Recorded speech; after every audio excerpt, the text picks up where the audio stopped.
All right, I think that's a little bit better. I was actually talking to the mute button. And it's a great way to start off talking about the future of technology and shrinking the distance, because it really leads into one of my biggest points, is that the only guarantee when you do something live or you try new technology is that something will go wrong. So when I kicked off talking to the mute button, we got that out of the way from the very beginning. And I'm excited because as we look at this current environment and a lot of what has been presented already at this event, we have to start imagining what that future looks like. And I'm excited because part of this imagination of the future is that we get to create the future unlike anyone else. And so with that in mind, I'm gonna get started. I don't know if you guys are ready, but let's do, oh, that didn't work. Let's try one more time. Oh, there we go. All right, so I'm gonna be talking to you guys about shrinking the distance and really what does it mean for us to come through and really push the envelope with technology, social media, digital, and even the future of virtual. And it's gonna tie into some of the things that you guys have already heard throughout the presentation. But really when we start thinking about this, and really where I wanna kind of go to begin with, is that we have to start looking at a new way of presenting, a new way of the future. And one of the things that I think where we can kind of put our minds at ease is that we have to focus on reinventing the future, not repurposing it. Much like we have to do with virtual events, it's not about repurposing something from offline to online. Rather, it's how do we reinvent the experience? And one of the things that I think we oftentimes have a difficulty with, especially with the screen, especially with the fact that we have these, we're all around the world, unfortunately not all in the same place, is that when we're thinking about reinvention, oftentimes we try to bring the offline limitations with us online. For example, why do we have to have screens when we can have video cameras and lighting and audio and allow ourselves to use things like overlays, which you see that I'm using here? Right, so the idea is, I speak at about 60 events a year around the world on stages, and I miss the stages. But I think it's important to think about how do we transform into the future? How do we move things forward? And where I think we can start is that we have to leave offline limitations offline. And what I mean by that is when you start thinking about, okay, what role does technology play? What role does virtual play? We have to look at the offline experience and remove the mechanics. Remove the mechanics of that offline experience and focus only on the experience itself. What is it that we are delivering? I've now done over 60 virtual events since March 30th, and my world got flipped upside down. And one of the things that I've found really interesting in the virtual space is that when we are open to reinventing what this looks like, well, you get an event like this one, where we're thinking about different ways of bringing in different teams. And I love Karina's concept of not only were different teams doing different things, but they're pushing different envelopes and trying different things as they go. And so this to me has been something that's been rooted in everything that I've done. And so as you might be able to see here, I deployed cybersecurity tools to the Department of Defense. I did 3 trips to Iraq, 4 to Afghanistan. My goal was to deploy cybersecurity tools into these different environments and then ultimately help the different branches of the military embrace this new technology. And I was also in charge of what I believe was the hardest collaboration job in the world. My job was to get the Army to share cybersecurity policies with the Navy, get the Air Force to share with the Marine Corps. And it opened up my mind to all kinds of things. And then I left and went to the data center, and I really went after my dream job, which was a technology evangelist, modeled after what Guy Kawasaki had done at Apple. And a lot of what I've done now, which you can see here in the corner, is I have a 5-camera setup in my environment, and I'm really trying to not only deliver new things, but also push the limits on where we can go with technology, where we can go with everything that we're doing. And then I'm also a dad of 3 girls, and so I've learned things there. And so for me, what happened back in March as we got shut down, I had a lot of people come to me and say, Brian, you must be so excited that everyone's going virtual and digital and everyone's moving online. And I wasn't excited, of course, because how can you be excited during a pandemic? But even more importantly than that, I've wanted people to find the synergy between technology and humanity. And there's one thing I've learned, that if we force people to change, change is a lot harder to be adopted. Change is a lot harder for us to see the possibilities. And so throughout this presentation, that's my goal. My goal is to get you to look at this idea and say, how do we reinvent? How do we repurpose? But ultimately, I want you to think about a new mindset, a new possibility. And we might have heard this, in many different talks where we talk about working smarter, not harder, right? Like anyone can work hard, but those that have found success have figured out the balance of working smarter. But interestingly enough, we don't talk about technology that way, because I believe part of the issue with how we look at technology, how we look at social media, even how we look at virtual, is that we too often look at technology for technology's sake, rather than figuring out how can we use technology smarter so that we can do the things that we as humans do best. And so, yes, we have lots of possibilities. Yes, there's lots of things and ways that we can truly engage and push the envelope. But we do have to look at this and say, what does this all mean? How do we leave those limitations offline? And even more so, how do we push this into a new environment? Now, I'm a very optimistic, positive person, especially even as a digital futurist. But one of the things that I want us to think about is that there are technology and automation that are doing bad things. And there are users that are up to things that you might not be positive. But you can't prevent bad people from doing bad things. And the hard truth that I learned a long time ago is that you can't fix stupid. And what I mean by that is the number one failure, the number one security issue in the government, in companies, is not a foreign country hacking us. It's not the technology failing. It's actually us, the human making a mistake, either on purpose or without us knowing, sharing a password or doing something that way. And so when we oftentimes look at technology or new things, and we only focus on the bad stuff. And I would make the argument that every innovation has the ability to do something for bad, or can do something to hurt others. But if we focus more on the possibilities, the use cases, what is possible in the things that we're doing, I believe we can push this forward, right? And so you can't stop the rate of change or unplug life. But the question we must ask ourselves, and this is what I hope everyone that's watching here live, I do see your chat up there, is tech, social media, digital making the world a bad place? Do you feel that tech and social media and digital is making a bad place? Or is technology, digital, social exposing the fact there's been bad people doing bad things for far too long and been getting away with it? And this is where I think we are in an intersection as a world, as a culture, where we look at technology and innovation. Because we have two options right now. We can decide to blame technology, blame TikTok for things that's going on there, or explain, oh my goodness, it's virtual, it's these virtual platforms that are the problem. Or we can realize that we need to fix ourselves, that we have to be the ones that make the change. We have to be the ones that fix what we do. And then we can allow technology, digital and social, to really push us to a new possibility, allow us to do things that we never imagined before. And so this is where I think that mindset must shift. And this is something that's important to me, but it's also something that I factored in with my daughters. And I might have mentioned I'm a dad of 3 girls. I'm a proud dad of 3 girls.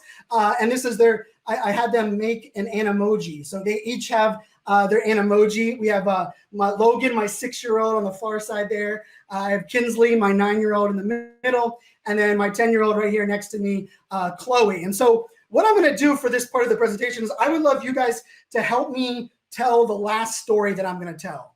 And so the 3 different pieces that I'm going to talk about here is my youngest daughter talks a lot about Netflix and all the ideas that she can watch anything she wants, anywhere she wants. And I want to relate what that means. What does this on-demand world mean? How does this all work in our current environment? And so the first story, if you pick Logan, will be about how do we have to rethink what this on-demand world looks like?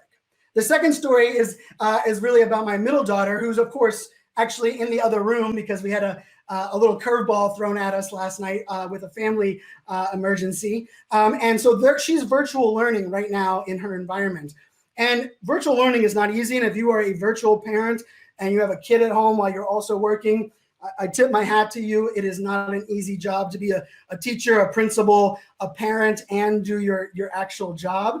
But one of the things that we have to look at, and one of the things that we have to think about in this is how can we set up our environment for success? And so I'm going to talk a little bit about my middle daughter and what she said. And then the last one here is what my oldest has found out, well, with this green screen behind me. And really the magic that is technology and video communication.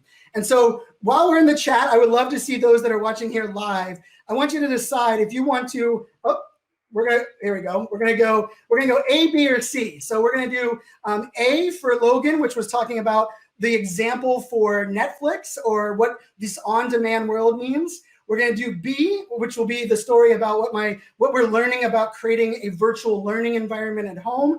And then C, what is this new possibility around us that we have at our disposal thanks to video and technology and everything that's out there. So that to me is something that we have to kind of think about and really push the envelope. And so hopefully you guys will pick. I will look at the chat. I see a couple of votes for A that are coming through there. So we have A. The youngest always gets that, right? I'm the oldest. I'm the oldest of three boys. So we have a whole bunch of A's and really what this on-demand world looks like. I do see some B's.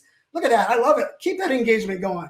All right, I'm going to see keep those comments coming. We do have some C's coming in. Uh-oh, Chloe's coming in strong. It's probably funny. My daughters are on the other side of the house. They probably can hear me talking about them.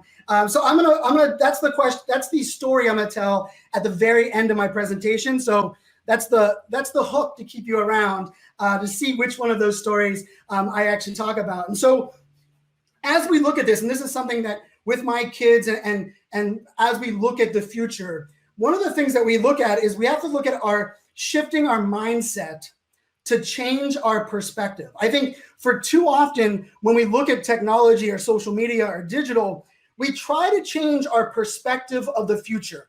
What does the world look like with these kids that are all stuck in their phones? And I wish we could go back to the days of the pager. Yes, this is a pager.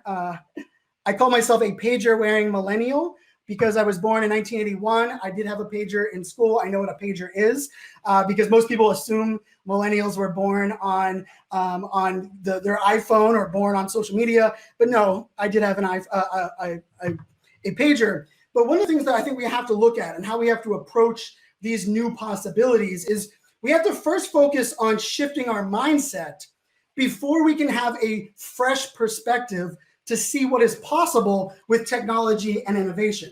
And so this comes down to what I call the 3 T's: trust, training, and technology. The 3 T's that I believe are the most important for us looking at innovation, looking at technology, and really trying to push things to a new level. And now, interestingly enough, this might not sound mind-blowing, like, okay, Brian, trust, training, and technology. But what I wanted to tell you is that it's actually the order of these 3 that is the most important.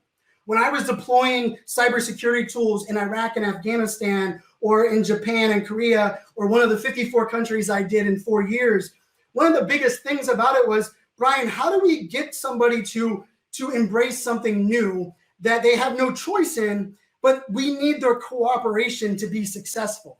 Has anybody else had that? Those that are, right? We've all had that part where we realize that we have to think differently. We have to change the way we're doing things. But oftentimes we're pushing against someone that is pushing us back, or we have people that don't want to adapt. And I will tell you, most of the innovation and technology frustration comes in, not in the technology failing, not in innovation not holding up to what it should be, but it's actually our strategy on presenting innovation and technology to those that we want to embrace it. And so the first T, which is trust. And when I talk about trust, when it comes to adoption and shrinking the distance, it's more than just trusting, having a trusting culture, right? And remember, just because you let everybody work from home doesn't mean you have a great culture. It's really that universal trust. And part of the thing with trust has to be, do people trust the people in the decision-making process to select the right innovation and know what makes the most sense? Does our community trust that there is a plan to be successful with using this technology or using this innovation? And then is there a process for us to continue to evolve? Because one of the things that I learned, especially in the cloud computing world, I was a technology evangelist with a data center company, and we were helping companies move into the cloud. I know it sounds super sexy, I know, right? But one of the things that we found was that the people would understand what's going on, but because we live in this cloud computing world, people would assume that technology could fix everything. And I'm guessing lots of people that are watching now, right? We've downloaded an app or a piece of software, and my favorite is collaboration, right? We'll install Slack and we'll deploy it to our whole team, and we're like, okay, everyone needs to collaborate, everyone needs to share, and all of a sudden we realize like nobody's collaborating and sharing, and what do we do? What do we do in that scenario? We blame the technology. We're like, you know what? Slack is the problem. Let's remove Slack and let's add a new technology because we can just download it. Like, let's just download and install it. Well, now we're using Google Classroom, and now we're using Google Classroom, and we're having the same problem. And probably we do it the same thing again. Like, oh, it's these technology. It's Zoom. It's okay. Let's install something new, right? And we install the third piece of technology. It's not usually until then that we have the aha moment that it's not. The common variable isn't actually the technology, it's the way that we're going about deploying it. And we haven't built that trust, not only with our organization, but we haven't built the trust to be able to adapt, scale, and implement. The second T is training. And training, I think, is an interesting one because it's probably the most important, but also probably the least funded one of this entire environment. And when I say training, here's the thing where I want us to remember. We do not need to be training the blocking and the tackling and the buttons that we need to click. Because I don't know about you guys, but I went to YouTube University for just about everything in my environment. Just about everything, right? So I'm not very good with cars, but I'm a Jeep Wrangler driver. I love my Jeep. But I needed to change a power steering pump. I cannot do anything in cars, but I watched a YouTube video and was able to change that power steering pump. And so the idea that we're living in a time that we can learn anything, anywhere, it doesn't mean that we need less training. It actually means we need to change what we're training on and how we're training. And so some of the key things that I work with groups is that we have to create an environment that allows us to test, tweak, and repeat. Another piece of this is that we need to create swim lanes, not rules. We don't need to create rules on what people can do. Rather, we need to create swim lanes. And what I mean by swim lane, like a swim lane in the pool, we have to give people the freedom to try different things, but we still have to give them boundaries. Because if you just tell somebody, use this technology for anything you want, what happens? We freeze. We're like locked. Oh, I don't know where to start. What is this all about? But if we are able to think about this differently and we give someone the swim lanes, we tell them, this is what you can't do. These are some ideas of what I want you to do. These are some things you stay away. It allows that creativity and freedom. Third one there is document and iterate. And iterate in the sense of nothing is actually complete. I usually have two rules when it comes to this. And the first one is that perfection is a fairy tale. And the second one is that control is an illusion. You can't control what happens outside of yourself, and you have to kind of embrace that. And then the last one, and I love that Karina said this during the open remarks. She said, you don't know what you don't know, and you have to figure it out. And the only way we're going to know what we don't know and be able to innovate and try new things in this new environment is if we're willing to try it. And if it works, we can lean into it. If it doesn't work, well, now we need to re-examine what that means. And so that's the second T, which is training. And then the third one is the technology. And I loved the landing page and the introduction here at Planet IMEX because it's very creative. It's very, it's really down to earth, but it's also, it has the instructions for us to not be overwhelmed. I'm a big fan of artificial intelligence, augmented reality, and virtual reality. But one of the big problems with those technologies is that the adoption curve is too hard. We don't know where to start. Do I need the gear? What technology do I need? Do I need to put a headset on? Like, where does this all go? Right? Like, who has this? Who doesn't? And so one of the things we have to think about when it comes to this technology is that how are we educating people? And I thought this was great on the landing page here for Planet IMEX. There was the plus sign, if you guys saw, which allowed us to know that there was some kind of action there. There was words above the actual different pieces that you could click. It would pop up and tell us that you could move your mouse and you can move things around. All of these things are extremely important when it comes to technology, because I think we too often think, okay, just because we can download it and install it means it should work. But here's my argument, is that if you haven't built trust in the process, trust in your people, and you don't have a process to train people to roll with the punches and to adapt and to learn things new and be creative, it doesn't matter what technology you have. That technology will never solve the problems you need or push to do the things that you were hoping it to do. And so where I want us to think is, okay, if my mindset is open that I need to be able to build trust, training, and technology, right? Trust, training, and technology being so important. Well, now what does that mean? How do I get this new perspective? How do I push this into new ways? And so I believe we can shift this perspective by looking at it and saying, not how can I do what we used to do, but what are the new experiences, the new possibilities, the new limitations? But also, what can I do new that can really solve a problem? Because if you think about it, Uber and Lyft did not invent the idea of calling a car coming to pick you up. What they did was they simplified it. They gave us mobile. For me, when I was traveling, I've been to 76 countries. And when I was working with the government, as soon as we were able to have shared rides and my receipts were able to be tracked, sent directly to my boss, and also from a security perspective, my company could know where I was taking my rides in foreign countries.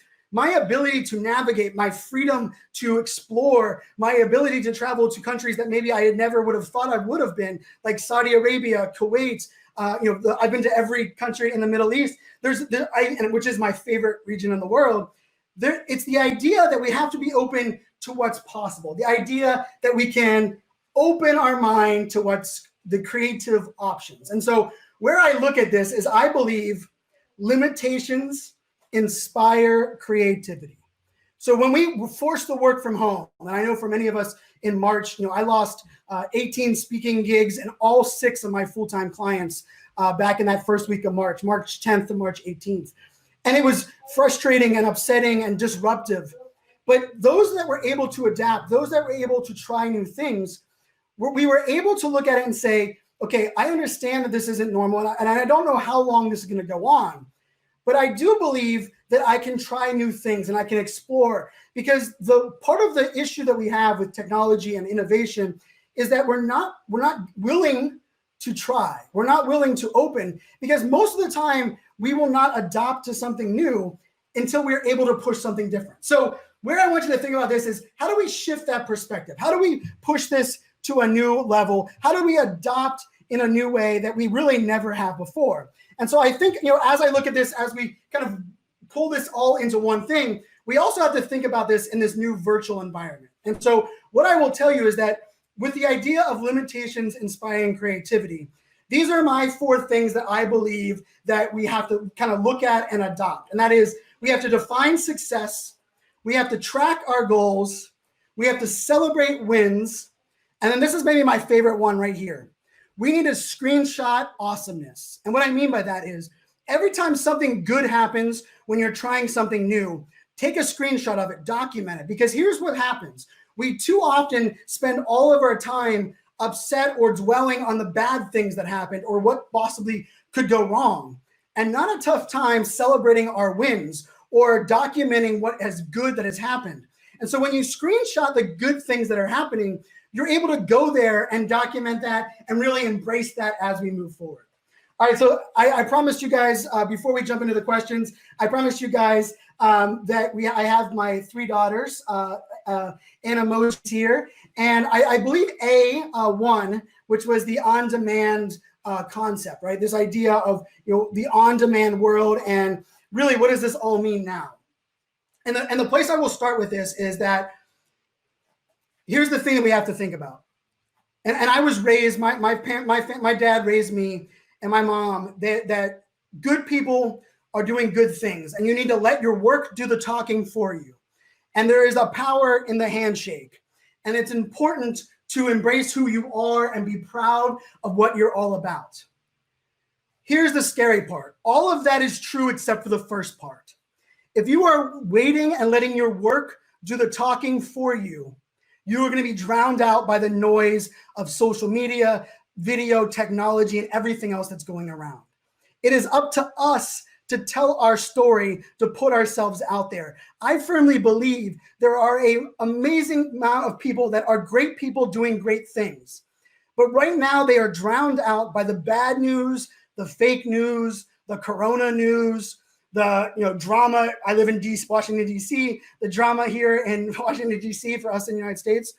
But if we shift our focus and focus more on the good people doing good things, you'd be amazed of what's possible. And so when I was talking to my youngest daughter, Logan, about all of these things and this idea of, Daddy, why are you sharing this on social media?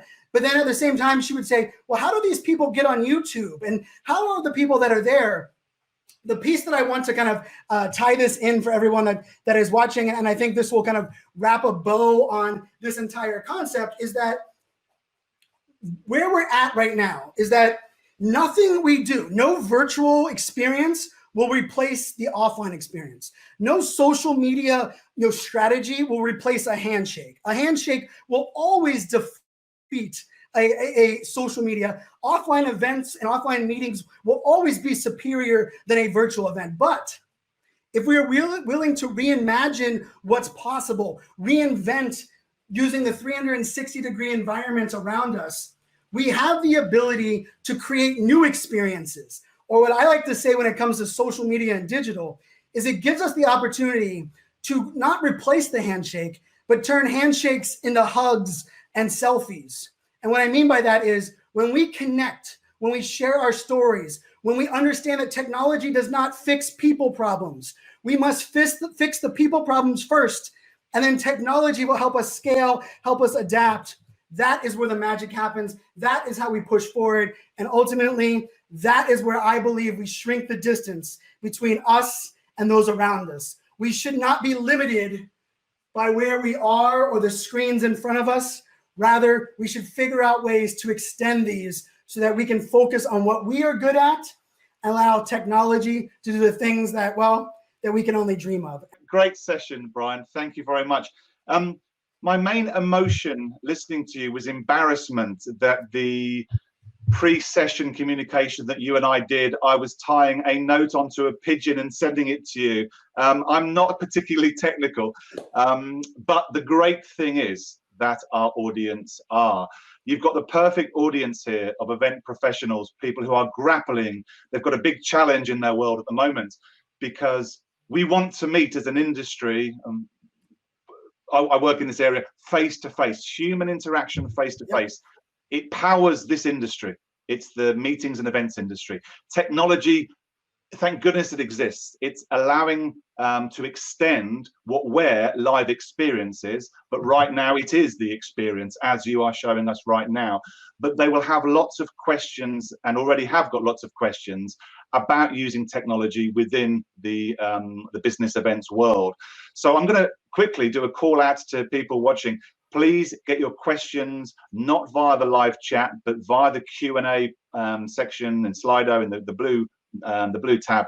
Please put your questions through. I'll see them to my right, and I'll put them through. Can I jump in on your comment that you kind of kicked off with, because it shouldn't be embarrassment, and I think that's one of the things that's interesting is, and the reason is that for the last 10 years, there's a reason that virtual has not had an impact on the meetings and conference industry, right? Because we haven't really given it the attention, the love, the focus, the priority, the financial ideas. And so when I look at a lot of this, it's not as much of we've been doing things wrong or we haven't been open enough up until now. It's now that we are here, how can we leverage all the experience that we have to look at these new possibilities, right? And I think this is kind of that beauty of what your comment said was that, when we think about what's possible, we can't look at it and say, I had to be wrong to be able to embrace something new. Rather, what did we do that was so great that we can now do even better thanks to technology? And this is where I love, I've worked with some really boring brands and helping them tell stories and put things out there. But when it comes to events and meetings and speakers and production teams, they love what they're doing. And so for me, a lot of this isn't, hey, you have to throw away everything you've done, or you need to, what the hell have you been doing for the last 10 years? It's okay, let's identify all the great things you've been doing, strip away the mechanics, and then figure out the role technology plays. And so I feel you on that. I understand that, but I also believe we're at a point now where the possibilities are endless if we're willing to invest the time. Yeah, that makes complete sense. I think I'll try and summarize 2 or 3 of the questions. A lot of it's about adoption. You mentioned yourself, the adoption curve is low. And meeting professionals of the planners, they're busy people. There's so much on their plate. They need to be specialists in so many different areas. And of course, they bring in suppliers from AV and technological companies to do that. But you mentioned the adoption rate's low. And I think there is a feeling within the industry, the people I speak to, that it's daunting because it's not always been done the best way, but the way conferences and business events have been created traditionally has been relatively the same for 20 years. And that's not a positive. Keynote speaker, breakout, keynote speaker, lunch, and the industry itself knows that isn't the future really. But then just how to change, being innovative, adopting all these new ideas at this time. It's been 7 months since COVID, and there's so many options. And I think from the questions I'm seeing, there's a worry about that, Brian. I think people are intimidated by that. And I think one of the things that is good to remember in this arena is that because the adoption curve is lower, doesn't mean it's easier to implement. And it's almost like this idea of because everyone has a phone and can create video. I mean, we've seen Facebook Live. If you've seen I love the power of live video is that anyone can go live. The reason most live video sucks, sorry, it's true, is that anyone can go live, right? And it's very much like that idea where we have to look at it and say, how do we reframe this entire perspective so that we can adopt? And I'll use a quote from one of my favorite movies, What About Bob, with Bill Murray, of those that have seen it. It's baby steps, right? I think we too often, this was something that in the government, and I use this as a great example, we were securing machines inside of the Pentagon here in Washington, D.C. And one of the things that we were working on was, okay, we have a 6-character password and we need to fix the password. And so much like everything, we're like, oh, we need to change everything. So we created a 30-character password with no word that was in the dictionary, no 3 letters together. It had to be numbers, letters, and characters. And we deployed this 30-character password. And the funny thing about it was we were less secure with that 30-character password than we were with the actual 6-character password. And why is that? Because the password was too complex that people wrote it down on a sticky note and put it underneath their keyboard. And so all of a sudden, this idea of going all in and forcing drastic change actually made things worse, not better. And so that's where I think we as especially in the event and management space, for me, I love it. For me, speaking is such an amazing opportunity. I like to say, my mom likes to say I was born talking, and I always talk fast. But I think when we look at where we're at, there was the early, let's say up until June, we were still trying to figure out what all this meant. We were treating virtual much like a Band-Aid. Like, let's just keep doing this until we get the events back in the fall or so we can travel. And I think where we look at all of this is that, okay, let's not fault us for the first 4 months of treading water and just throwing things at the wall and figuring out what sticks. But let's look at our strategy. I said this earlier, and I think this might be one that I glossed over a little bit. We must define success first before we deploy any technology. Because here's the funny thing about technology. If you don't decide what success is like, what your vision of success is before you deploy the technology, you actually let the technology decide what success is. And that's not a good thing. And so one of the things that mistakes, and one of the things I think we can make in this industry is it's not about, okay, I need to go virtual, I need to do this. It's why am I going virtual? What is the experience like? Like, one of the things I like to say is, how can we reinvent every aspect, right? Like, does it need to be multiple days in the same week? Does it need to be multiple hours in the same day? What is the role of an MC? What is the role of production? I love that was part of the conversation earlier, is that we're figuring out like the importance of video, importance of great audio, having good Wi-Fi connections. And so these are things that I think we have to look at, but I do believe it's about baby steps forward and understanding that if you're trying to fix it all or go, virtual is going to solve everything, you're going to fail miserably. But if you're willing to take the steps to find success, map out the goals that you believe that you want to accomplish, and then find the technology and strategy that makes the most sense, I believe that's where we continue to iterate, we continue to test, and we get to try new things and create new possibilities. Fantastic. Okay, thank you, Brian. A lot of the things I took myself in notes was about mindset. Mental. I want to get practical, Brian. You haven't obviously, you don't have these questions, they're coming in, but this is a practical bunch that I've charged with creating events, virtual, hybrid, in real life, doesn't matter. First question, and I'll put you on the spot. This has been upvoted a huge amount. Any recommendations for ROI and exhibitor engagement in virtual? They're on their, the speaker, the question is on their 4th conference, the virtual conference, and exhibitors are falling. Exhibitor numbers are falling because they don't like virtual. Now, that's not going to be experienced across the board, but any recommendations for exhibitor engagement in virtual? So we're talking specifically exhibitions, not conferences now. All right, so I love this. And I think when we're looking at exhibitions and we're looking at sponsors, here's the thing. Back in March, whenever the whole thing got flipped upside down and I realized that events weren't ready to hire speakers, I got on the phone and I called 31 of the sponsors that I've been to an events that I became friends with. And I was asking questions like, okay, if you're not being able to go to expos or exhibits, you're not able to go to conferences, you're stuck where you're at, what are the things that you're missing? And oftentimes they would be like, I'm not really sure. And so I would reframe it and say, well, what are the things that you wanted to accomplish from an event or an expo or a conference? And sometimes they would be like, well, it's leads or it's data or sales or it's FaceTime, or maybe it's just bringing the team together. And so that's where I actually think we have to start. I don't believe that they don't like virtual.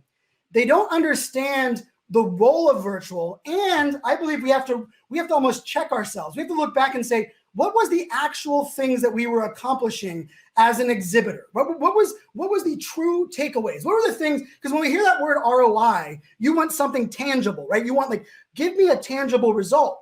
But is that tangible result word of mouth? Is it the ability to connect with other exhibitors? Is it to find people to collaborate with? I think we have to, let's not talk about virtual. Let's reframe this. What are the 5 things that you want to accomplish as an exhibitor? Let's outline those 5 things. And here's my guarantee. I can almost guarantee I can accomplish 4 of those 5 things in a virtual experience if you're willing to be creative. And that means, if you have a step and repeat in the background, right? Like of a virtual event, having different brands, maybe for the speakers, maybe for the expo hall, right? One of the things that oftentimes happens is that there's not engagement because we aren't committed. Some virtual events are very boring and very disconnected, but even a great virtual event with an audience that doesn't commit the time to experience it will never be great. And I think this comes down to putting the onus on the actual audience. And so my tangible piece of this is, I want you to figure out those 5 things. I want us to reinvent what it can be done virtually. But here's the magic. You must educate your audience before the actual event, before the expo, on what the expectations are.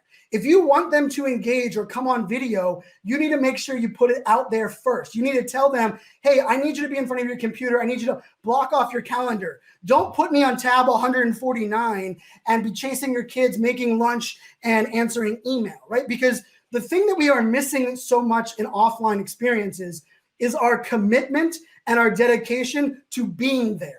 Most people from a virtual perspective are doing 30 things. I'm not going to even ask the audience that's watching right now because they probably have us on a different tab. But I think that's a big piece. So I think when I hear an exhibitor tell me they hate virtual, I'm like, good, okay, let's throw out virtual. What are 5 things that you're missing that you want to accomplish? What are 5 things that you are really lacking that we can't do? We haven't been able to accomplish virtual. And I'm going to guess some of them aren't even able to give you 5, but those that are, then it's up to us to get creative. How do I integrate that into our sessions? How do I give people a reason to show up? I mean, this is another one of those great examples in virtual, is that I don't believe everything should be live. If it is live, it should be live for a reason. But if it's not going to be interactive or what I call participatory, allowing the audience to be a part of the conversation, then it shouldn't be live. It should be pre-recorded, because live comes with all kinds of additional risks. And so that's where I would go with that. I believe, it's funny now, of those 31 different vendors that I had called, a lot of them are coming back to me with some great ideas of ways that we can collaborate. And I think part of this comes into, a lot of them would tell me, well, we've just done events for the last 10 years. Like, I'm not even really sure what we've been getting out of it. And now it's a question of, okay, well, now we need to define success, set some goals, and then figure out ways to get creative. Fantastic. Listen, we're tight on time, but you can keep the answer to about less than 2 minutes if we can, simply because of time. We've got to wrap up by the top of the hour. This question, the next one's been unvoted, is about inclusivity. And it's funny, when there's live events, there's a group of people who don't like going to them because they're introverted, or they will classify themselves as more introverted. They don't like networking in a business environment.